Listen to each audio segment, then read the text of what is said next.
My older sister and her 6 kids treated my home like a public park, so I moved in secret and let them walk into a ghost house. I'll never forget that final Tuesday. I walked through my front door to find damp, mildew-scented towels draped over my Italian leather sofa. 3 of them were just tossed there, dripping into the cushions like someone had simply surrendered to the mess mid-shore. The bathroom door was swung wide, emergency steam still fogging up the vanity mirror. My expensive French shampoo was tossed on its side in the porcelain tub, the bottle nearly hollowed out, even though I'd just grabbed it from the store 5 days ago. This was the 9th time in 4 weeks. My sister, Sarah, had a key one I'd given her 3 years ago for a legitimate apartment emergency. Back then, her oldest, Ava, was still in kindergarten, and Sarah actually seemed to have her life in some sort of order. That metal key was supposed to be for watering my ferns while I traveled for the firm or in case I ever got locked out in the rain. Instead, she'd been treating my apartment as her personal secret day spa while I was grinding away at the office. The first time it happened, I thought I was losing my mind. I'd left that morning with every pillow fluffed and in its place. I returned to find apple juice boxes in my recycling bin and the Disney Channel still blaring on my TV. Sarah admitted to it with a breezy laugh when I called her, as if it was some quirky, charming sisterly trait. The 6 kids were going stir-crazy, Evelyn, and our HVAC is completely shot. I figured you wouldn't mind a little company since you were at your desk anyway. But I did mind. I told her I minded. She gave me a panic-free promise that it wouldn't happen again. And yet, there were the towels. There was my premium Greek yogurt missing from the fridge. There were sticky, sugary handprints on my sliding glass terrace door, and someone had been on my MacBook, leaving it open to bizarre YouTube toy reviews. My utility bill had spiked by $65 last month because Sarah clearly thought my place was a great after-school lounge. I took a sharp photo of the soggy towels and sent it. Me? Again? This is too much. 3 gray dots appeared on my screen, then vanished, then danced again. Sarah typed, "Sorry. Emergency. Ava had a massive breakdown at the elementary school and I just needed a quiet sanctuary to settle her down. You know how sensitive she gets." Ava was 9. She was sensitive because Sarah never laid down a single boundary, but I'd learned that pointing out her parenting flaws only turned me into the family's heartless narcissist. I'd spent 30 years learning that staying quiet was the only way to survive. "You can't keep doing this, Sarah," I texted, my thumbs trembling as I typed. "I need my key back by Friday. No excuses."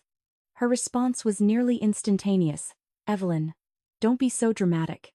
It's not like I'm hosting a gala in your foyer.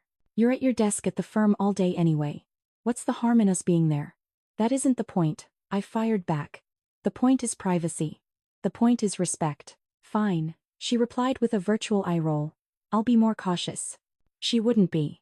We both knew the steps to this tired dance. I sat on my sofa, tossed the damp towels onto the hardwood, and stared at the popcorn ceiling. At 31 years old, I was still letting my big sister stomp through my boundaries like they were made of cheap tissue paper. My mother would have lectured me on being compassionate. After all, Sarah had 6 kids under the age of 13. She was drowning in the chaos of motherhood, her house a perpetual zone of noise and sticky surfaces. She needed a village, or so she claimed. "Family supports family," Mom always said. But apparently, that proverb never included the part where family respects family, too. I was tired of paying the emotional tax for Sarah's lack of planning. 3 days of eerie silence followed. I thought maybe, just maybe, the message had finally sunk in. I was wrong. The next violation hit that Thursday. I had transitioned to working from home that week to finalize some high-stakes legal reports that required absolute silence and a steady stream of caffeine. Around 2:15 inches the afternoon, I heard the deadbolt slide. I was in my sanctuary, my bedroom with noise-canceling headphones on, buried in a complex Excel sheet. I didn't register the metallic thud immediately. Then, through the music, came the high-pitched squeals of children and the heavy scent of peanut butter. I ripped my headphones off and marched into the living room, my heart hammering against my ribs. Sarah's 3 youngest, Liam, Noah, and little Sophie, were sprawled across my expensive Persian rug with neon markers and my premium printer paper. My paper. They'd found the heavy-duty ream I kept tucked in the mahogany cabinet and were using it to illustrate a chaotic war between dragons and space marines. Sarah was in the kitchen, casually slapping together sandwiches like she owned the deed to the place. "What on earth are you doing here?" My voice was colder than I intended, sharp enough to cut through the domestic noise. Sarah turned, startled, a butter knife frozen in midair. "Oh, I thought you'd be in the city at the office today. Your car wasn't in its usual spot." "I'm working from home, Sarah. You can't just bypass my privacy and walk into my life whenever you feel like it. The kids were starving, and our kitchen sink is backed up with some gross sludge. It's a literal disaster over there," she said, gesturing toward my pantry with a jar of expensive organic almond butter she'd discovered. "We'll be out of your hair in 30 minutes, I swear. Just let them finish their drawings." "Sarah, this is my workspace. I am literally on the clock." "What? You're going to look me in the eye and tell me I can't feed my own children?" She used that toxic tone, the one designed to make me feel like a monster. The family drama was her preferred weapon. Little Liam looked up from his drawing, his eyes wide and glassy, absorbing the heat in the room. I took a deep breath and lowered my volume, trying to maintain some level of professional decorum. "You have to ask first. You can't just invade my security whenever it's convenient for your schedule." I did ask. I sent a text. I checked my phone, which had been face down on my mahogany desk. There it was. A message from 14 minutes ago. "Stopping by for a bit. Sink is dead." Not a request. Not a question. A notification of an impending invasion. Asking means waiting for a "yes, Sarah," I said, my voice barely a whisper. She sighed, the sound of an exhausted martyr, and finished the sandwiches with aggressive efficiency. She herded the kids out within 20 minutes, leaving behind neon marker stains on my rug and a hollowed-out pantry. But the damage was done. The air felt heavy, contaminated by her entitlement. I couldn't focus for a single second for the rest of the day. My apartment didn't feel like my fortress anymore. It felt like a shared resource I was being taxed for without my consent. That was the moment I realized the survival of my sanity depended on something more than just a conversation. It was time for a permanent closure to this open-door policy. I changed my locks that very weekend. I didn't send a warning text, didn't seek permission, and didn't consult the family council. I just opened my browser and hired a professional locksmith who charged me a premium $65 emergency weekend fee. The sound of him drilling into the metal felt like an act of war, but also like a prayer being answered. Afterward, the new brass keys sat heavy and cold in my palm, two gleaming copies that belonged solely to me. I felt a nauseating mixture of intense guilt and sudden, sharp relief. I knew my sister well enough to know this wouldn't just be a conversation. It would be a nuclear detonation. The explosion arrived on Monday evening. My phone lit up with Sarah's name, and I watched it vibrate across the coffee table until it went to voicemail. Then she called again. And a third time. On the fifth persistent attempt, I finally answered. "Did you change your locks?" No greeting. No "how was your day?" Just a razor-sharp accusation. "Yes," I said, my voice barely holding steady. "Are you actually kidding me right now, Evelyn? You're locking me out?" "Your own sister." "I'm not locking you out of my life, Sarah. I'm locking my front door because you refuse to respect my boundaries. You kept coming in without an invitation. It's an emergency key. What happens if there's a fire and I need to reach you?" "Then you call me like a normal adult," I countered. "This is absolutely unbelievable. I never thought you'd be this selfish." That word selfish hit exactly where she intended it to. In our house, being called selfish was the ultimate sin. It meant you weren't sacrificing enough, weren't being a doormat for the sake of the collective, and weren't living up to the standard of constant availability our mother had modeled until she was a shell of a person. "It's my apartment, Sarah," I said, my voice trembling now. "I'm allowed to control who walks through my living room. I'm family. That should give me a right to your space. It doesn't give you a right to treat my home like your second address." She slammed the phone down. I knew what was coming next. Exactly 1 hour later, the higher court called. My mother. "Evelyn, honey, what is this I'm hearing about you and your sister?" Mom's voice was that soft, disappointed lilt that felt worse than a scream. "Did she tell you she's been using my place like a spa several times a week, Mom? She mentioned you changed your locks." That seems like a very toxic overreaction to family being family. "Mom, she was bringing 6 kids in while I was trying to work. I asked her to stop, and she ignored me. She's under so much pressure right now." Evelyn. Andrew works those 60-hour weeks, and those kids are a handful. She just needs a little grace. I've given her a bucket of grace. She drank it all and asked for more. Don't be so cold, Momsy hid. Family is supposed to be the one place where you don't have to ask for permission. We went in circles for 25 minutes, a dizzying family drama where I was slowly being painted as the narcissist villain of the story. I felt hollowed out by the end of it, my certainty scraped away like old paint. Maybe I was the broken one. Maybe normal families didn't mind their siblings using their laptops and eating their food. But then I looked at the sticky fingerprints still on my terrace door, and the anger resettled in my chest like a cold stone. 4 days passed in a tense, frozen silence. I should have known the peace was just the eye of the storm. On Friday evening, a knock echoed through my door, not the polite ring of the doorbell, but a heavy, rhythmic thud that rattled the doorframe in its hinges. I looked through the peephole to find Sarah standing there, flanked by all 6 kids like a brood of restless ducklings. She was holding a large, steaming glass casserole dish. I opened the door only a few inches, keeping the heavy security chain engaged. "What's this, Sarah?" "A peace offering," she said, tilting her head with a practiced, weary smile that didn't quite reach her eyes. The kids really wanted to see their Auntie Evelyn. "Can we please just come in? Don't make this a bigger production than it needs to be." I hesitated, the guilt trip already starting to weigh on me, then I unhooked the chain. The kids surged in instantly, a chaotic wave of noise heading straight for my white velvet sofa. Ava, the 9-year-old, snatched my remote off the table before I could even blink. "Shoes off, please," I called out, but Sarah just waved her hand dismissively. "They're fine, honey. The rug probably needs a good vacuuming anyway." I counted to 10 in my head, feeling my pulse in my ears. "What exactly are you apologizing for, Sarah?" "For using your sanctuary, a bit too much," she said, sliding the casserole onto my marble counter. She didn't wait for an invite, she opened my fridge to clear a spot for it. "This is my 5-cheese lasagna. The one you used to crave. So, are we good? Can we put this behind us?" I looked at her, then at the 6 kids who had already hijacked the TV and were shouting over which cartoon to watch. This didn't feel like an apology.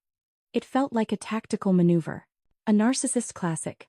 Show up with hot food and small children as human buffers so the other person can't possibly stay angry without looking like a monster. It was a forced reconciliation through sheer physical presence.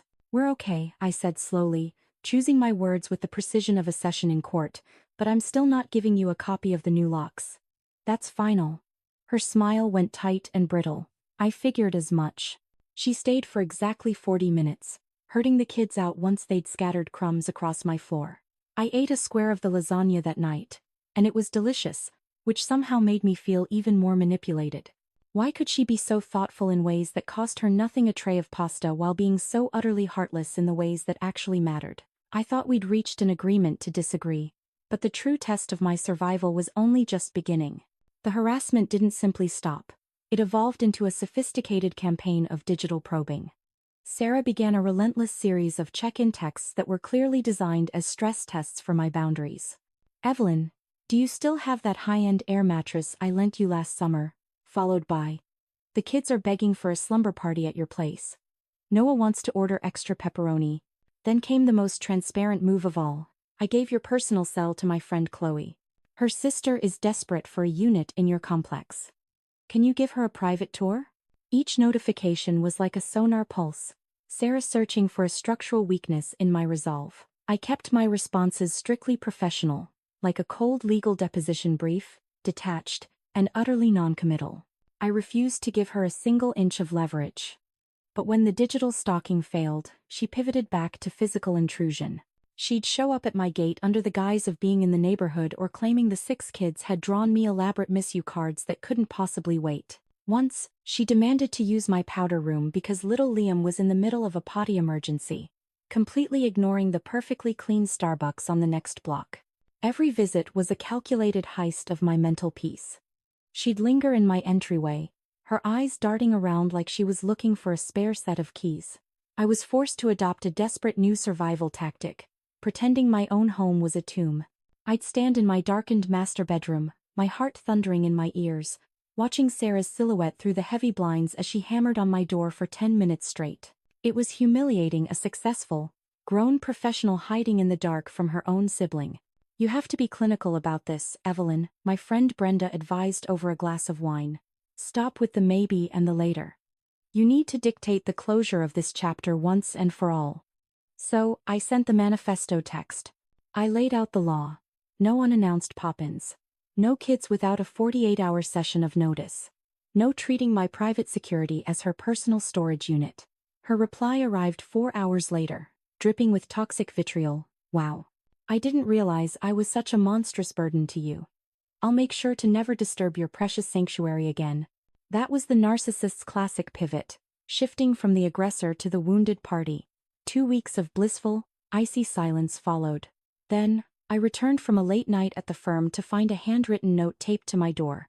Evelyn, I've tried calling. It's Mom's 65th birthday dinner. This is vital. Call me now. I didn't reach for the phone. I knew the guilt trip was being fueled up for a long-distance strike. The 65th birthday dinner was a masterclass in psychological warfare.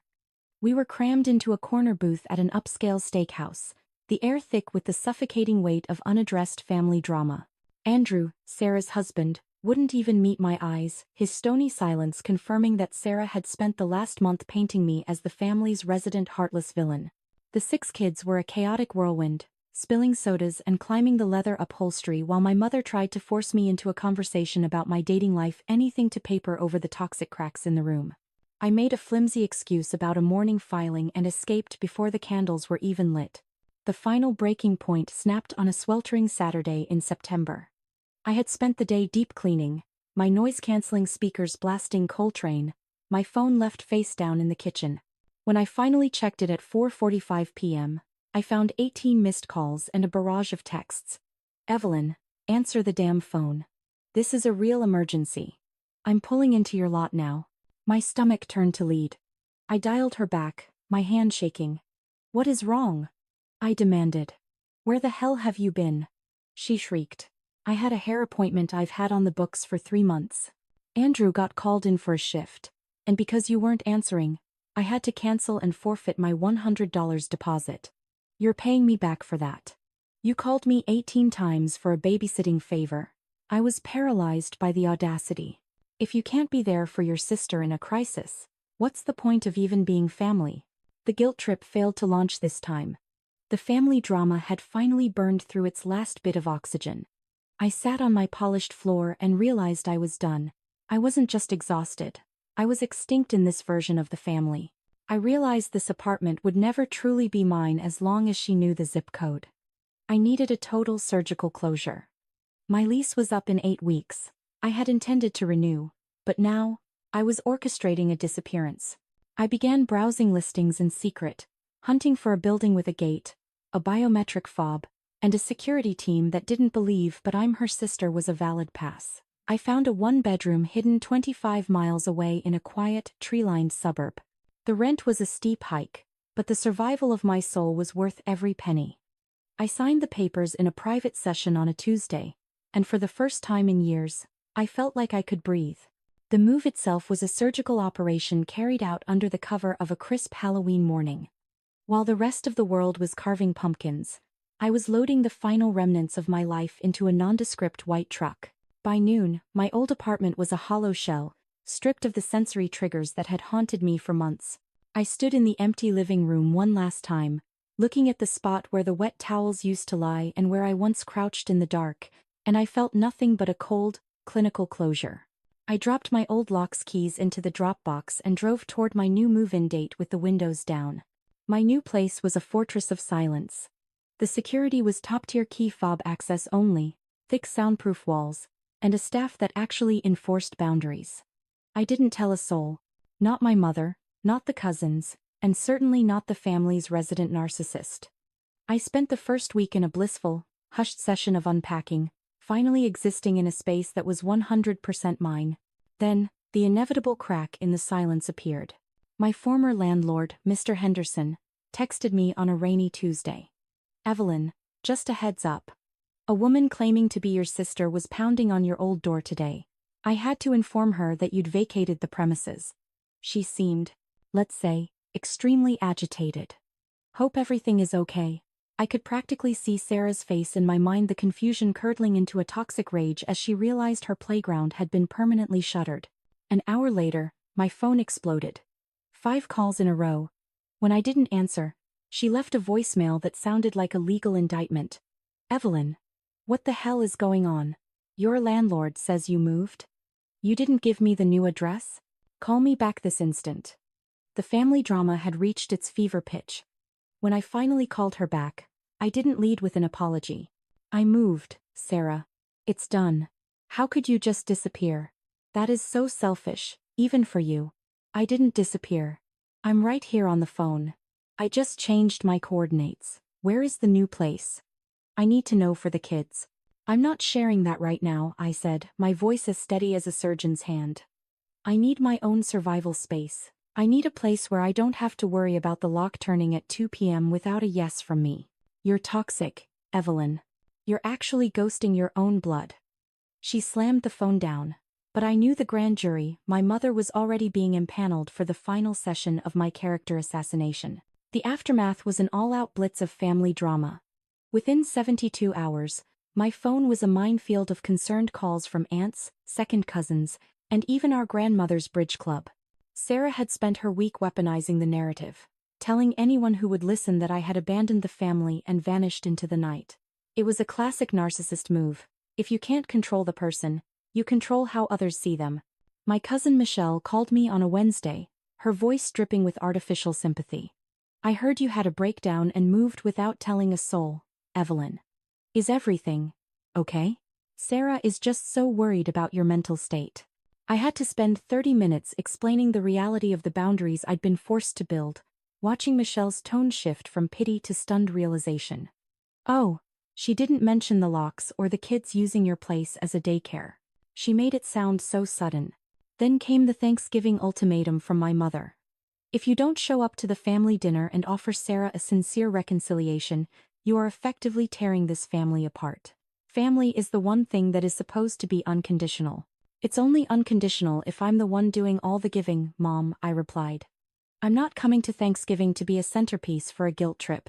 You're being so stubborn. You're making a huge mistake, Evelyn. I spent Thanksgiving at Brenda's place instead. It was quiet, warm, and entirely devoid of toxic tension. I didn't have to defend my right to exist as an individual. But Sarah wasn't finished. She started a campaign of digital espionage, sending friend requests from burner accounts named Monica or Stephanie, trying to bypass my security and find my new location via social media tags. I had to go into a full digital lockdown, removing my workplace, scrubbing my location data, and unfriending anyone who was a known informant for the family council. The holidays were a cold war of family is everything posts on Facebook, featuring photos of the 6 kids looking lonely with captions like, learning that some people prioritize their space over their blood. I didn't engage. I didn't comment. I just sat in my quiet apartment, watching the snow fall, and realized that the price of my survival was being the villain in a story written by someone who never truly loved me for who I was, only for what I could do for them. The closure I felt wasn't a loud explosion. It was the soft, steady hum of my own silence. The Cold War reached a sudden, medical truce in late January when our grandmother, Esther, was rushed to the hospital. It wasn't a tragedy, but a severe case of pneumonia that left her breathless and hooked to an oxygen monitor for observation. My mother called me, and for the first time in months, the toxic barbs were gone, replaced by the thin, fragile voice of a daughter worried about her own mother. She's asking for you, Evelyn. Please. I arrived the next afternoon, the sterile scent of the hospital corridor bringing a strange sense of clarity.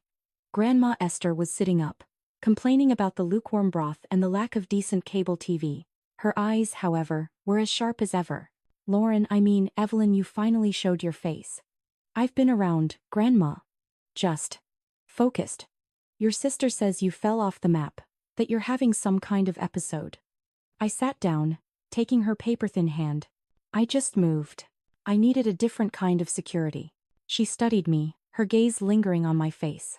You look different than you did at the last family Christmas. You look taller, like you finally stopped trying to fold yourself up to fit into everyone else's pockets. That observation hit me harder than any guilt trip ever could. We spent an hour talking about her hydrangeas and my promotion, a quiet session of normalcy that felt like rain after a long drought. I ran into Sarah in the parking garage as I was leaving. She was unloading the 6 kids from her minivan, looking more haggard than I'd ever seen her. Her hair was a mess of dry shampooed tangles, and the circles under her eyes were deep enough to hold a month's worth of secrets. We locked eyes across the asphalt. For a moment, I thought she'd pivot away, but she walked toward me, her shoulders slumped. "Visiting Grandma?" she asked, her voice hollow. "Yeah. She's doing better. Evelyn, I don't want to do this anymore." The silence is louder than the kids. "What does not doing this look like to you, Sarah?" "I don't know," she whispered, looking at her brood waiting by the van. "But I realized something. I wasn't treating you like a sister. I was treating you like a relief valve. I made you into a solution instead of a person." It was the first honest sentence she'd uttered in a decade. I felt something in my chest finally undergo a quiet reconciliation. "Thank you for saying that," I replied. "But the boundaries aren't going away. I can be your sister, but I can't be your backup plan." "I hear you," she said, and for once I think she actually did. 3 months have passed since that parking lot confession. We are rebuilding brick by cautious brick. Sarah actually started seeing a therapist to deal with what she calls her control-based anxiety. We meet once every 2 weeks at a local pizza parlor with an outdoor play area, a neutral session where the 6 kids can burn off energy and I don't feel trapped in a corner. She still hasn't asked for my new address, and I haven't offered it. Trust is a slow-growing vine, and mine was nearly uprooted. I still go home to my quiet apartment, use my private key fob, and lock my door knowing that no one is going to bypass my security. My mother has stopped calling me selfish, though I know she still whispers it to the aunts when I don't show up for every single Sunday brunch. But I've learned to live with being the difficult one, because being easy was slowly killing me. If you're listening to this because you're trapped in a cycle of family drama, wondering if you're the narcissist for wanting a locked door, here is the truth. Setting boundaries isn't an act of war, it is an act of survival. It is the only way to ensure your reconciliation with yourself is permanent. People who truly love you will learn to live within the lines you draw. Those who can't were only there for what they could take, not what they could give. If this story hit home for you, or if you've ever had to disappear to save your own sanity, let me know in the comments. We're building a community of survivors here who know that peace is worth the price of a few hurt feelings. Don't forget to like and subscribe for more stories of justice and closure. Until next time, keep your head high and your locks tight. Your peace is your power.